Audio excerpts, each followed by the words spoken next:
오늘부터 정보통신망법 개정안이 시행이 됩니다. 네. 그래서 지금까지와는 전혀 다른, 이를테면 불법 허위 조작 정보, 이게 법원으로부터 판결받은 거예요. 그냥 내가 생각하기에 이런 게 아니라 법원으로부터 판결받은 불법 허위 조작 정보를 유통해서 타인에게 피해를 끼쳤는데 2번 이상 반복되면 징배제에 따라서 최대 10억 원까지 과징금이 부과되는 이런 법률이 오늘부터 시행되는 거죠, 변호사님. 네, 맞습니다. 그러니까 두 가지가 들어간 건데요. 네. 하나는 허위 조작 정보라는 게 들어간 거예요. 근데 이게 그냥 자의적으로 판단하는 건 아니고 앵커께서 말씀하신 것처럼 법원에 의해서 이 불법으로 허위 조작된 정보다라고 판단이 되면 손해액의 최대 5배까지 손해배상을 할 수 있게 돼 있어요. 그리고 손해액도 판사가 적절하게 산정을 할 수 있고, 그리고 이렇게 판정을 이미 그 정보 무슨 예를 들어서 뭐 5.18이 뭐 북한군이 했다. 예를 들어서 네. 그런 식의 허위 조작 정보를 법원이 허위 조작이라고 판정을 했는데도 2회 이상 다시 유통을 시키는 온라인상의 유튜버라든지 아니면은 뭐 언론사라든지 이런 경우에는 과징금이 10억 원까지 와. 부과가 돼요. 예. 그래서 법원에서 한번 이것이 허위 조작 정보다라고 판정을 받으면 지금까지하고 차이점은 그 발언을 할 때마다 법원에 판결을 신청해가지고 재판을 걸어서 손해배상을 다시 신청하고 했어야 되는데, 이제는 한번 판정이 나면 그것을 유통 2번 이상 시키면 과징금 부과하는 식으로 행정적으로 처리가 되는 거죠. 그래서 이거를 장시간에 1심, 2심, 3심의 소송을 거치지 않아도 구제할 수 있는, 또 규제를 할 수 있는 방법이 열렸다. 이게 하나가 있고요. 네. 또 하나는 원래 그 법에 있었던 불법 정보라는 게 있어요. 그러니까 유통시키면 안 되는 온라인상에서 네. 유튜버를 비롯해서 어떤 커뮤니티에서도 유통시키면 안 되는 뭐 성적인 거라든지 여러 가지 정보가 있는데, 거기에 인간의 존엄성을 침해하는 혐오 표현이라는 게 들어갔어요. 그래서 이 혐오 표현도 불법 정보에 카테고리에 넣고 손해배상 대상이 되고, 이것도 유통시키는 경우에 과징금 대상도 되고 여러 가지로 이렇게 법이 강화가 됐습니다. 댓글창에 막 이상한 거 올리시는 분들은요? 그런 분들도 온라인상에 이 글 쓴 사람들은 예. 이게 만약에 심각하게 인간의 존엄성을 해치고 뭐 인종이나 사회적 신분이라든지 이런 거에 따라서 혐오하는 표현을 올렸을 때는 예. 손해배상 대상이 돼요. 저도 욕을 많이 먹고 있거든요.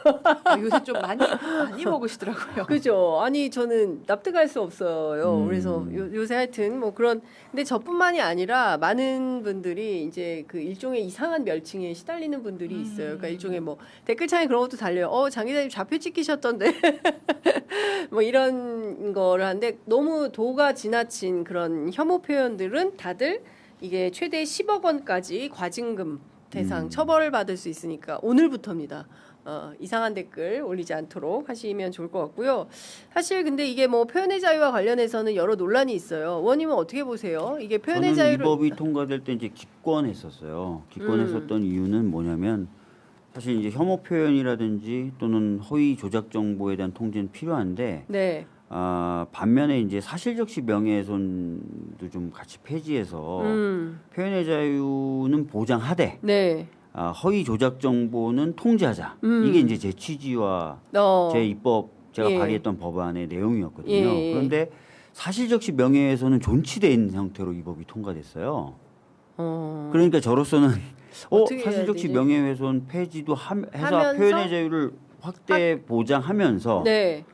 한편으로 허위와 조작 정보 또는 혐오 표현은 좀 제한하는 걸 저는 꿈꿨거든요. 네. 근데 이제 저로서는 이제 흔쾌히 찬성하기가 어려운 상태가 됐던 거죠. 그래서 네. 이제 사실적시 명예훼손 제도를 폐지하는 법을 예. 추가로 제가 새로 발의했어요. 그래서 하반기에 또 그거 이제 예. 그 좀 통과될 것 같고, 그러면 이제 사실적시 사실을 이야기함으로써 사실을 얘기했는데 네, 그게 처벌받는 명예훼손. 경우는 이제 좀 없어지는 걸로 예. 될 가능성이 저는 있어요. 의원님 말씀에 굉장히 동의하는데, 네. 온라인상에서 지금 표현들이 이상하게 기형적으로 돼 있어요. 뭐냐면 사실을 얘기해도 그 사실이 어떤 사람을 비판하다가 어느 순간 비난으로 넘어갈 수도 있고, 이 표현이라는 게 경계가 이렇게 왔다 갔다 하잖아요.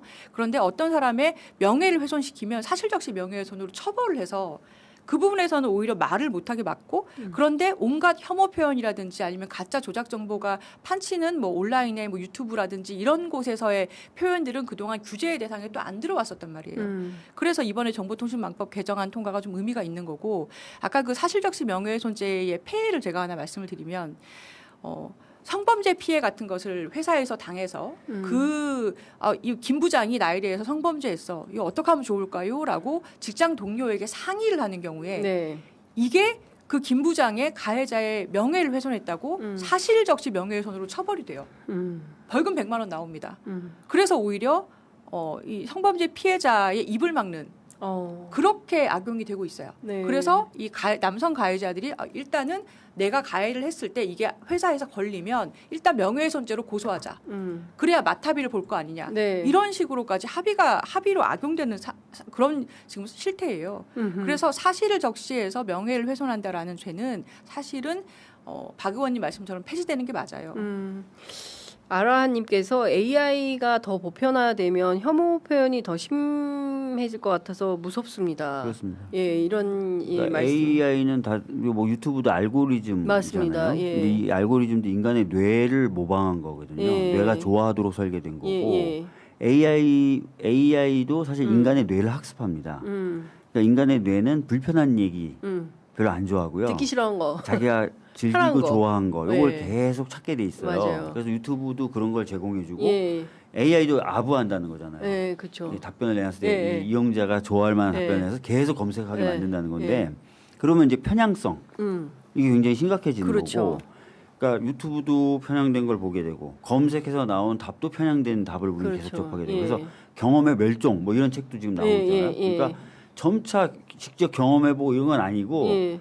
그냥 듣고 보는 것대로 판단하는 건데 이게 자기도 검증해볼 만한 어떤 경험이 없으니까 쫙 편향되는 거로 가는 거예요. 그래서 이제 극우적인 테크트리를 타신 분들은 네. 이게 옳고 이게 오히려 정의롭고 이게 더 공정하고 이러면서 쫙 그쪽으로 가게 되는 예. 거예요. 그러니까 그렇지 않은 사회를 만들어야 우리가 공동체를 이뤄가는. 맞습니다. 그래서 예. 사실은 알고리즘에 대항하는 논의 구조를 좀 만들어 보자. 이게 제가 이제 몇몇 의원들하고 좀 상의하고 있어요. 그러니까 공론화 기구 같은 것들을 좀 법제화시킨다든지 해서 예. 유튜브 보고 판단하지 말고 좀 나와서 여러 가지 다양한 자료도 접하면서 예. 토론하면서 예. 사회 중요한 문제에 대한 방향을 잡아나가는 이런 되게 것들을 중요한 한번 것 제도화 시켜보자라고 네, 네. 해가지고 몇몇 의원들끼리 좀 모여서 예. 연구도 하고 좀 예, 해보려고 하고 그렇습니다. 있어요. 우리의 판단을 언제까지 알고리즘에 맡겨둘 거예요. 윤석열 내란숙의 윤석열 전 음. 대통령은 알고리즘 인사도 했잖아요.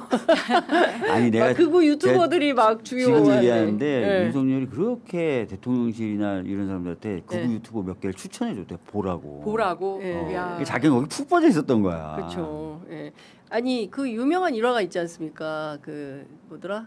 대한민국의 유력 보수지 출신의 뭐 인사가 들어갔는데 그 신문 믿지 말고 이거 보라고 하면서 극우 유튜브를 추천해 줬다는 거잖아요. 그러니까 그래서 자기가 세상에 깜짝 놀랐다 이제 이런 건데 그러니까 너무 맞아요. 그러니까 책 한 권만 읽은 사람이 제일 위험하다고 하잖아요. 전형적으로. 예. 그러니까 근데 그게 말하자면 에코 체인버 효과인 거죠. 맞아요. 그러니까 계속해서 어떤 방에 갇혀서 예. 그 내가 말한 소리가 저 벽에서 들려오고 얘가 말한 소리가 들려오고 결국 똑같은 소리예요. 맞아요. 근데 그게 굉장히 다수의 소리인 걸로 착각하고 네. 전부 다 그렇게 생각하는구나 나도 따라가야지 이렇게 되는 거죠. 그러니까 유튜브하고 SNS 정도에서 했을 때도 그 폐해가 심각하다 걱정하는 사람들이 많았는데 그래도 그 무렵에는 뭔가 자기가 궁금한 거 있으면 검색창에다 넣고 검색해서 나오는 여러 기사들을 종합해가지고 하나의 정보로 만드는 수고는 본인이 했잖아요. 그렇죠. 이제는 그냥 AI가 해주는데 사실 AI가 예. 굉장히 아부하는 답을 많이 그렇죠. 내놓는 거예요. 예. 그러니까 할루시네이션이 일어날 수밖에 없는 거죠. 네, 그래요.